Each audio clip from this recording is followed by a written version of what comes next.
The sale barn at Ardmore was cold and loud on a gray Saturday in the fall of 1957, and Cora Latimer stood at the back rail with her gloved hands folded and her mind already made up. The dispersal that morning was the whole outfit of a man who had died in the spring, and the good stuff had already gone through the ring by 10 o'clock. Bid up fast by men who knew what they were looking at. What was left, come noon, was a bunch of bred cows nobody at the rail wanted. There were 31 of them, sound enough in the mouth and the foot, deep in calf and quiet, and the only thing wrong with them was the one thing that mattered to every cattleman in the building. They were set to calve in the dead of winter. They had been turned in with the bull late, on purpose, by a man who was gone now and could not explain himself, and that meant their calves would drop in January and February, in the frost and the mud, when no sane rancher in that country wanted a calf on the ground. So the bidding died. A cow that should have brought $150 stood in the ring while the auctioneer begged for an opening, and the men along the rail found other things to look at. When Cora lifted her hand and took the whole bunch at a little over $1,200 for the lot, near $40 a head, a low ripple of laughing went down the pens. She heard it and did not turn around. She knew most of them by name.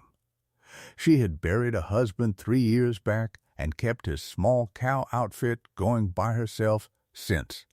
40-odd cows on leased grass and her father's ground, and the county had decided some time ago that she was a woman playing at a man's business and would sell out inside 2 years, like the widows always did.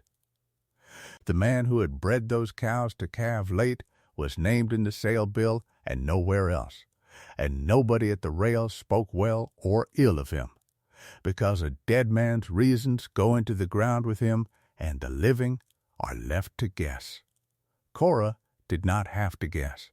She had known him a little, an old bachelor with a place 2 counties over who had run cattle his own way and answered to no one.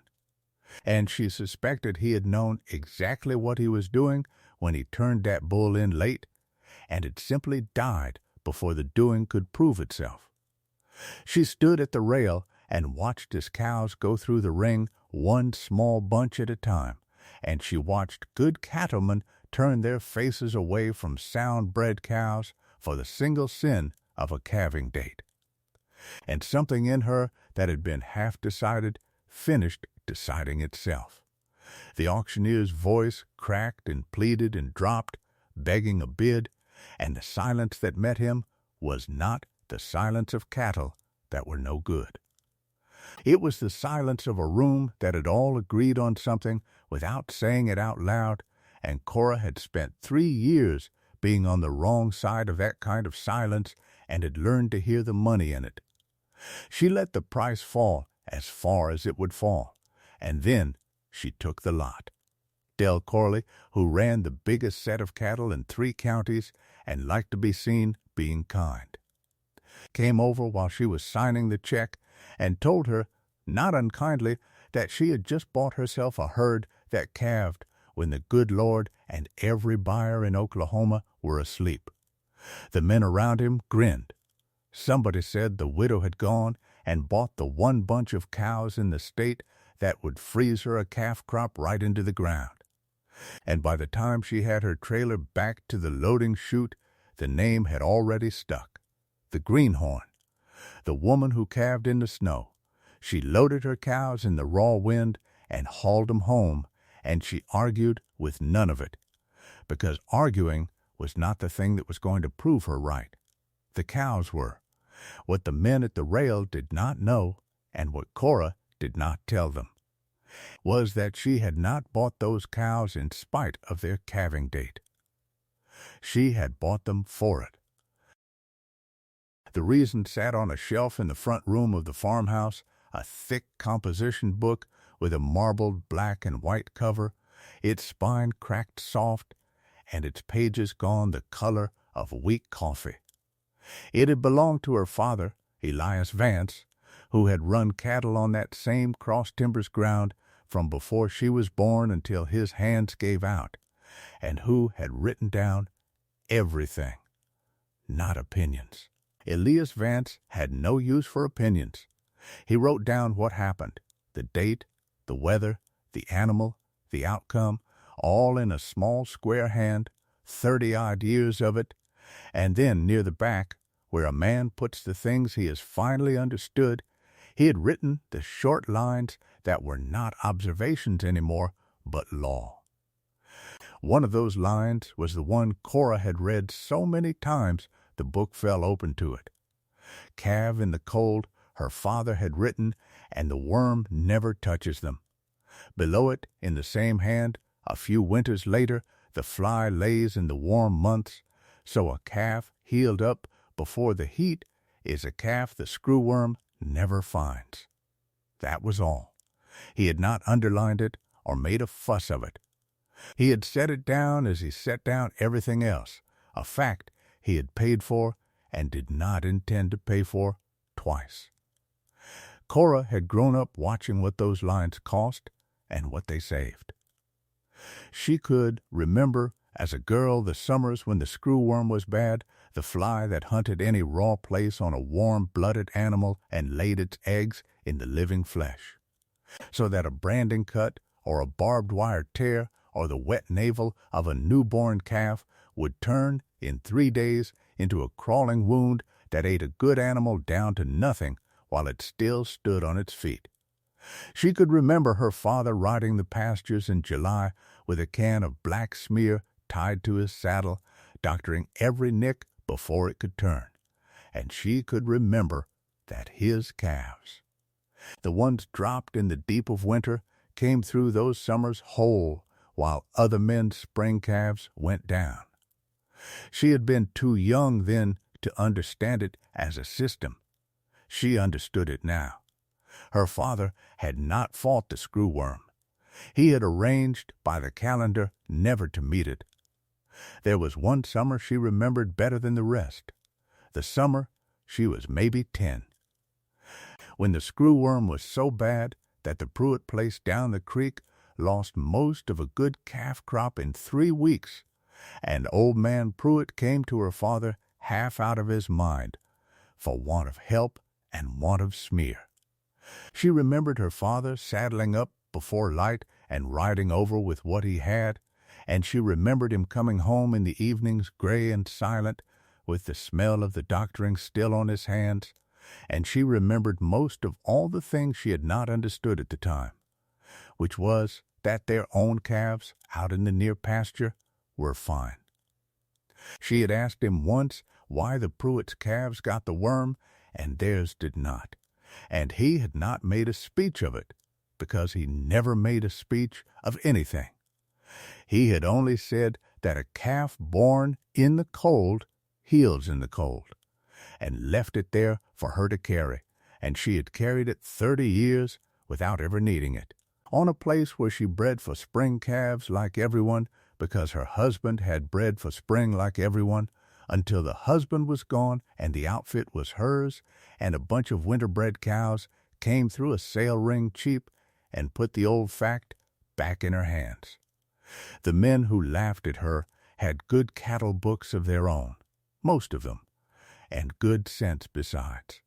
But they had learned their trade in the years the screwworm was being pushed back, when a man could smear his way through a light summer and never lose enough to change his mind, and they had come to treat the fly as a nuisance a working rancher simply managed. They calved in the spring because spring calving was what everyone did, because a calf on green grass in April grew fast and cheap, and because the winters were work. It was not a foolish way to run cattle. It was only a way that had forgotten what her father's book remembered, that the fly kept a calendar of its own, and that the surest doctoring for a wound was to not have a fresh one when the fly was flying. So through that fall, Cora did the quiet, tracked, unglamorous work of a woman calving out of season. She built her cows up on good hay and a little cottonseed cake through November and December, kept them close in the lots by the barn where she could watch them, and bedded the calving pens deep with wheat straw. She penciled every cow in the composition book by her nearest breeding date. As her father had, so she would know within a week when each was due, and she walked the lots at night. All through January she walked them, out the back door at 10 and again in the small hours of the frozen dark, with a lantern and a length of soft rope over her shoulder, her breath hanging white, the cow's breath hanging white, the whole world gone still and hard and cold. The calves came in the cold as they were bred to. She pulled a few that needed pulling, kneeling in the sleet with her sleeves shoved up and the mud freezing on her forearms, and she got them dried and sucking and bedded deep before the chill could take them. She learned each cow's way of telling her it was time. She dabbed each new navel with iodine and watched it. And every one of those raw navels closed over and dried and healed clean in the cold weeks, because there was not a screwworm fly awake within 300 miles of her lots in January. The cold that the men laughed at, the cold they said would freeze her calf crop into the ground, was doing the exact work her father's book said it would do. It was healing her calves in a season with no fly in it. There was a night near the end of the month she would remember a long while, a still night with the temperature down in the low teens and the stars hard and close, when a good red cow she had penciled for the 29th went down to calve in the far corner of the near lot and got herself in trouble. Cora found her on the 2 o'clock walk, already straining and making no headway, and she knelt in the frozen straw and felt for the calf and found a head turned back the wrong way, which is a kind of trouble a woman alone does not always win. She talked to the cow, low and steady, as her father had talked to cattle, and she worked her hand in against the heat of the animal and the cold of the air, and got the head come around, and she looped her soft rope and set her heels and pulled with the cow when the cow pushed, and rested when the cow rested, and after a long time a big wet bull calf came out into her lap in a cloud of steam. She cleared its nose and rubbed it hard with a feed sack until it shook its head and sneezed, and she stripped the cow's bag and got the calf sucking before its ears could freeze, and then she dabbed the navel and sat back on her heels in the straw and let herself feel, for about a minute, the plain animal satisfaction of a live calf on a cold night. Then she got up and walked the rest of the lot, because there were more cows due, and a woman who calves in January does not get to sit long. She kept the composition book current through all of it, penciling each calf as it hit the ground, the cow's number and the date and the sex and a word about the birth, building the record her father had taught her to build, so that the winter was not just weather she was suffering through, but a thing she was writing down. The book was how she kept her nerve. On the hard mornings, she could open it and see the count climbing, one calf and another, each one healed and dry and standing, and the count was an answer to the laughing that no amount of laughing could argue with. The chorus at the sale barn and the feed store enjoyed her all winter. Word got around that the widow was out with a lantern at 2 in the morning nursing calves nobody in his right mind would have on the ground before April, and it made a good story for men standing around a stove. Del Corley, who genuinely believed he was doing her a favor, drove out one January afternoon and offered to take the off-season herd off her hands at a fair price so she would not have to work herself to death over a calf crop the weather was going to ruin anyway. He said it gently, leaning on his truck with his breath smoking, a big, prosperous man being generous to a stubborn widow. Cora thanked him and said she would keep them. He shook his head the whole way back down the lane. Then the winter turned mild, and for a while it looked as though the whole county was right and Cora Latimer was wrong. February came in soft. The hard freezes she had counted on to bed the season down broke early into a run of warm gray days, mud instead of ice, a false spring that had the elms fooled into budding before the month was out, and the mildness made her look foolish in a way the cold never had. If the winter was going to be this easy, the men said, then what had all her lantern walking been for? She had frozen herself half to death guarding against a cold that never came, and her calves were no further along than anybody's would have been, and come summer she would be right back where the rest of them were, only tireder. The greenhorn had suffered for nothing. It was a good joke, and it had the advantage of looking true. And then the winter took its 2 calves to make the joke sting. One ice night near the middle of February, a single hard freeze dropped into the middle of all that mildness as such things do, and Cora lost 2 calves born in the worst of it. Twins off a young cow that calved in the ditch corner before she could get to them, both of them chilled past saving by the time her lantern found them. She carried them in and worked over them by the stove for 2 hours, and they died anyway. And a heifer had come with a hard pull a week before that, a bad presentation that she could not turn alone, so she had called the veterinarian out from town in the dead of night and paid for the call and the calf both. And the calf had lived, but the bill sat on the kitchen table for a month. The county agent, a careful young man named Prentice, who was new to the district and eager to be useful, heard about the off-season calving and drove out and looked at her lots and filed a note in his records that the Latimer place was calving out of season against recommended practice, and he told her, kindly and by the book, that she ought to breed with the county for spring calves like everyone else and stop fighting the calendar. There was one evening in there, a low gray evening at the end of February, with the 2 dead calves fresh and the vet bill on the table and the agent's advice in her ears and the whole county's easy laughter behind it all, when Cora Latimer came very close to being done.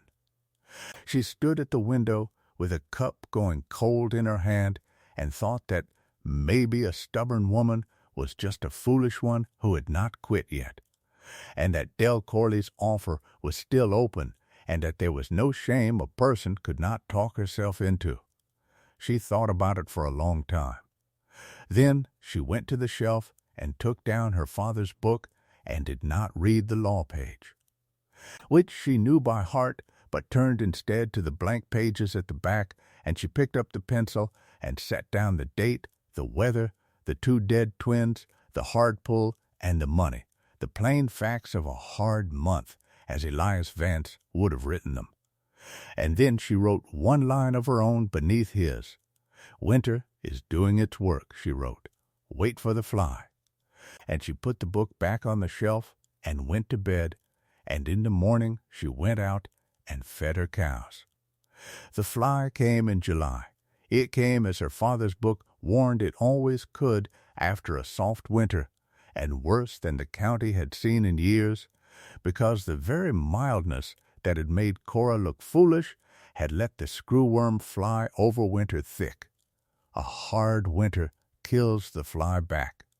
It freezes the pupae in the ground and the flies in their hides and thins them down to almost nothing, so that a cold year is followed by a light fly year. But the winter of 1958 had not been hard.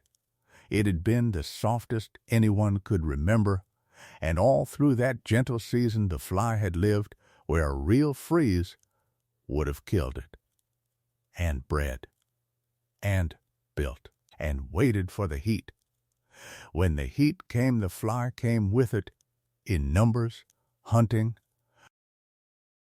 and by high summer every spring calf in the county was exactly the animal the screwworm was hunting for. The spring calves had been born in April and May on green grass as everyone raised them, and their fresh navels had healed in warm weather with the fly already about. They had been worked in June, branded and marked and dehorned as young calves are. And every one of those raw wounds was a wet living place laid open in the exact weeks the screwworm was flying. It took 3 days. A man would work a bunch of good calves on a Saturday, and by Wednesday find them standing hunched with their heads down and a wet dark spot spreading and crawling in the brand or the navel. And inside that spot the worms working down into the flesh faster than seemed possible, and the calf going to nothing while it still walked. Cora saw it herself the first week of the strike, though not on her own place. She had driven over to the Halvorsen place with a spare can of smear she could spare when she heard how bad they were caught. And she stood in the working pen while young Halvorsen and his brother roped down a heifer calf that had been fine on Sunday, and she watched them pack a wound in its shoulder the size of a man's palm. A wound that had been a small barbed wire scratch 4 days before, and the smell of it turned her stomach even after all the summers of her girlhood. "We doctor them faster than we can rope them," young Halvorsen said, not looking up from the wound, "and we are still losing ground." "How did you keep clear of it, Mrs. Latimer?" "I calved in the winter," Cora said. "There was nothing fresh left on mine once the fly came." He shook his head and kept packing the wound. "Winter," he said, as if she had named a foreign country. The heifer stood trembling in the chute while the men worked, and the flies hung in the hot, still air of the pen and would not be waved off, waiting, and Cora understood standing there that the men were not going to win. They could save this calf and the next and the one after, and while they saved 3, the fly would find 30.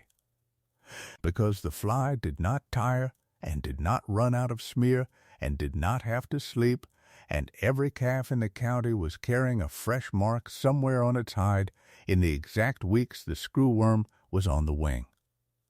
She left them her can and drove home the long way, past pasture after pasture, where she could see men and boys strung out through the heat bent over roped-down calves. The whole county doing the hardest work there was and losing at it. The whole county went to war with it, and the whole county lost ground. Men were in the pastures from first light doctoring, roping down calf after calf and packing the wounds with the black screwworm smear, and it was not enough, because there were too many wounds and too many flies and only so many hours and hands. The co-op in town sold out of the smear in a week and could not get more fast enough. The veterinarian did not sleep. Prentice, the young county agent, drove himself gray trying to organize the district's doctoring, and he began keeping a tally as careful men do, and the tally only ran one direction. The county's spring calf crop, better than 900 head strong in the spring, was 300 calves lighter by the end of July and still falling, and there was not a spring calving outfit in the district that was not losing calves faster than it could rope them and smear them and save them. Del Corley, with the biggest herd and the most calves on the ground, was hit the hardest of anyone, out in his pastures day and night with every hand he could hire, watching his calf crop go down around him. He had put better than 200 spring calves on the ground that year, the pride of the district, and he doctored them with more men and more money than anybody else could bring to it, and it did not save them.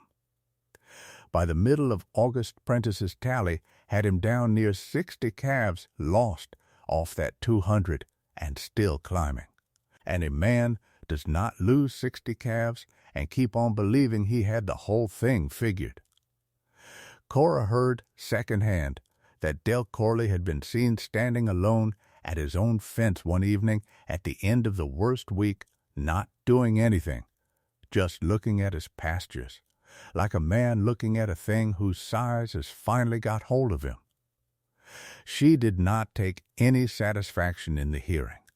She had known Del Corley a long time, and she knew he was not a cruel man, only a sure one. And she knew what it was to have the sureness knocked out from under you, because she had had 3 years of it herself. The tally was the thing nobody could argue with. Prentice kept it in a hard-backed ledger and read it out at the co-op, and it only ran the one way. 900 and some spring calves in the district in April, down 200 by the end of July, down better than 300 by the middle of August, with the light and setback ones on top of that, and no bottom to it yet, because the fly did not quit until the weather did, and the weather did not quit for weeks. Every number Prentice read was a calf somebody had bred and birthed and counted on, gone into the ground or standing gaunt, and every reading of it the men at the co-op got a little quieter, and somewhere in those readings the last of the laughing about the Snow-Calving widow went out of the county for good, because a joke cannot live in the same room as a tally like that. And Cora Latimer's calves did not break. They did not break because there was nothing on them for the fly to find. Her calves had been born in January and February, and their navels had healed clean and dry back in the cold in the fly-free weeks, months before the year's first screwworm ever hatched out. She had worked them early, too, marked and doctored in the cool of early spring, so that whatever raw places she had made on them were long closed and haired over by July. By the time the fly was hunting, her calves were not calves any more in the sense that mattered.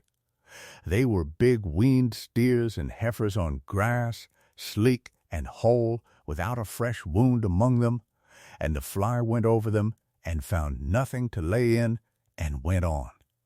She walked her pasture in July as the other men walked theirs, but she walked it slow, looking, and she did not find what they were finding. She found 29 fat calves in the tall summer grass, exactly the 29 that the winter had left her, growing. By fall it was plain to everyone, because by fall the counting was done, and the counting did not lie. Across the county the spring calf crop had been gutted, better than a third of it dead, and much of the rest set back hard and light. And the buyers who came through in October to fill their trailers for the fall run found thin pickings and gutted herds and men who did not want to talk about it. And then those same buyers came to the Latimer gate, because word had gotten around that the widow who calved in the snow had the one whole calf crop in the country. They backed their stock trailers up to her loading chute in the bright fall light and looked at 29 sleek weaned calves standing sound in the lot, not a struck one among them. And they bought every calf she would sell at the top of a short market, because whole calves that fall were worth their weight in about anything you cared to name. The first buyer to come was an order buyer out of Fort Worth named Settle, a heavy-set man in a good hat who had been buying cattle in that country for 30 years and had spent the whole fall driving from gutted herd to gutted herd trying to fill orders he could not fill. He got out of his car at the Latimer gate half expecting more of the same, and then he stood at the lot fence and counted. And Cora watched his face change while he counted, because he was a man who counted for a living, and he could not make her lot come out any way but whole. 29 sound weaned calves, not a struck one, not a scar, not a setback runt among them, standing in the fall grass in the clean light. He asked her, careful as a man is when he is afraid of the answer. How many of these did you lose to the worm? None, Cora said.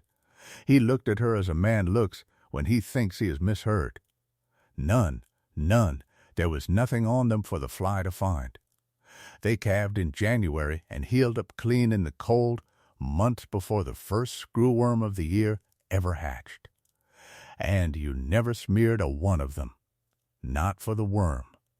There was no wound left open by the time it came flying. He was quiet a moment, and then he looked back at the calves, and she could see him understanding it, the whole of it, how it fit together, and then he took his hat off. Ma'am, he said, I have driven past 100 ruined calves this fall, and these are the first whole ones I have laid eyes on. He named her a price at the top of the market and did not haggle a dime, because a man who has driven past 100 ruined calves does not haggle over the only whole ones he has found. Word of that first sale went ahead of her, as such word does, and after settle came others, buyers and neighbors both, up the lane one after another through October. And Cora sold what she would sell and kept back what she wanted to keep, and the fall run that had been a season of loss for everybody else was, for the widow they had mocked, simply the quiet fall she had bet on the year before at a cold sale ring. She did not gloat over any of it. She kept the composition book on the kitchen table now instead of the shelf, and she penciled each sale as it came, the buyer and the head and the price, adding it to the record, so that the year would be written down complete for whoever read it after her. The men came too. They came as men come when they have been wrong out loud and have to stand in front of the proof of it. Some of them came to buy, needing sound stock to build back what the fly had taken, and Cora sold to them. And some of them came, the honest ones, just to lean on the fence and look at her whole calf crop and be quiet, because there was nothing to say that the calves did not say better. The laughing had stopped somewhere in August, as laughing does when the joke turns out to have been on the one telling it, and by that bright fall it was gone entirely. And what stood in its place along Cora Latimer's fence line was the older, harder thing, respect, which the county had been slow to give a widow and could not withhold from a full lot of fat calves. The reason her mocked off-season herd beat the worm that took the county was not luck, nor a secret, nor anything her father had invented. It was only a thing he had understood and written down, and she had believed enough to bet on, and it came down to the calendar of a fly. The screwworm is a warm-weather insect. The fly that does the damage flies and breeds and lays in the heat of the year, and it lays in one kind of place only. The fresh living wound of a warm-blooded animal, the wet navel of a newborn, the raw cut of a brand or a mark, the tear of a barbed wire. It cannot use a wound that is healed and haired over.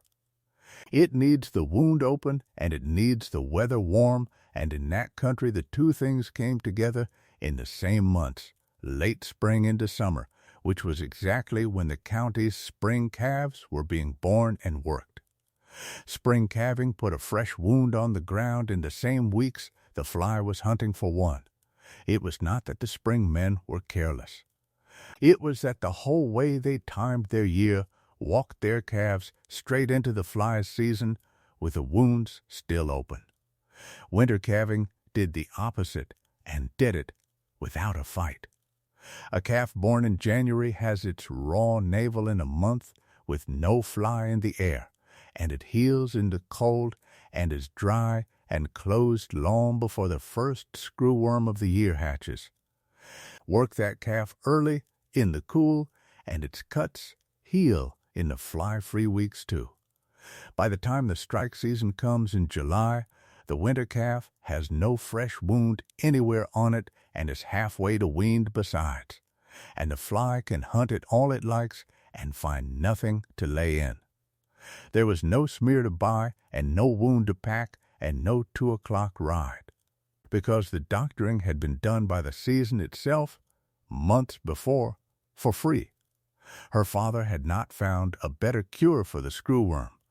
He had found the one way of running cattle the screwworm could not reach, by calving off its calendar, and the whole spring calving county had thrown that way out because the winters were work and everyone had forgotten what the work was for. The sold-out smear and the sleepless veterinarian and every rope-down struck calf in the district had been fighting. In July, a fly that Cora Latimer had already beaten in January by not giving it anything to eat. She did not gouge anybody that fall, though she could have. Whole calves were scarce, and men were desperate, and a harder person would have named a hard price and let the desperate pay it. Cora sold her calves at the honest top of the market and not $1 over, and she sold her bred cows the same way, because she had not spent a winter with a lantern proving her father right in order to spend a fall proving herself no better than the ones who had laughed. And she did not crow. There is a kind of person who waits her whole life to be proved right so she can say so. And Cora Latimer was not that person, because being right, it turned out, was quiet and did not need saying. When Del Corley came to the gate, the biggest man in 3 counties come to buy back the ground he had lost to the fly, he did not quite know how to stand in front of the widow he had offered to rescue. He started to talk price. Cora stopped him. She had been thinking about it, and she went into the house and came back out, and instead of a bill of sale, she handed him 2 things over the top rail. The first was a good bred heifer out of her own herd, given, not sold, a heifer already carrying a calf that would drop in the cold. The second was her father's composition book, open, held out flat in her 2 hands. Open to the page where Elias Vance had written the law in his small, square hand. Calve in the cold, it said, and the worm never touches them. Read the whole back of it, she told him. Shift your calving off the summer and onto the winter as my father did, and then bring it back to me. I want it home. Del Corley took the heifer's lead in one hand and the book in the other, and read the page standing there at the fence a long time. When he finally looked up, his voice was not the voice of the biggest man in 3 counties. I offered to buy you out of this, he said, back in January. I thought I was doing you a kindness. I know you did, Cora said. You were. I was wrong about the whole of it. You were wrong about the date, she said. That was all it ever was. The date. He nodded and looked down at the page again. Thank you, he said, and he meant it past what the 2 words could hold. Prentice, the young county agent who had filed the note that the Latimer place was calving against recommended practice, came out in November with the book in his hands and a great many questions, and he stayed most of an afternoon. He was an honest young man and a careful one, and when he understood it, he did the honest, careful thing. He wrote winter calving into the district's extension bulletin the next year as a documented practice for avoiding the screwworm strike, laid out plain as Cora laid it out for him, the fly's calendar and the healed navel and the wound that was never open when the fly was flying. And because he was the kind of young man who kept his sources straight. He wrote the name of the man the method came from into the file, so that it would say, for whoever read it after, that the practice was recorded by Elias Vance of the Cross Timbers country and proved out in the screwworm summer of 1958, on the place his daughter kept. Cora took the book back to the shelf in the front room where it had always been. Before she set it down, she turned to the pages at the back, past her father's oldest entry, the very first thing he had ever written in it, in a hand younger and rounder than the one she knew. And beneath all of it, in her own hand now, she penciled the last line of the year, the date and the weather and the count. 31 bred cows, bought cheap in the fall. 29 calves off them by summer, whole, when the county lost a third of its spring crop to the worm. She wrote it as he had taught her to write things. Plain, no fuss. A fact paid for, and not to be paid for twice. Then she closed the book on the Screwworm summer of 1958 and set it back on the shelf beside the others, its cracked spine flush with theirs.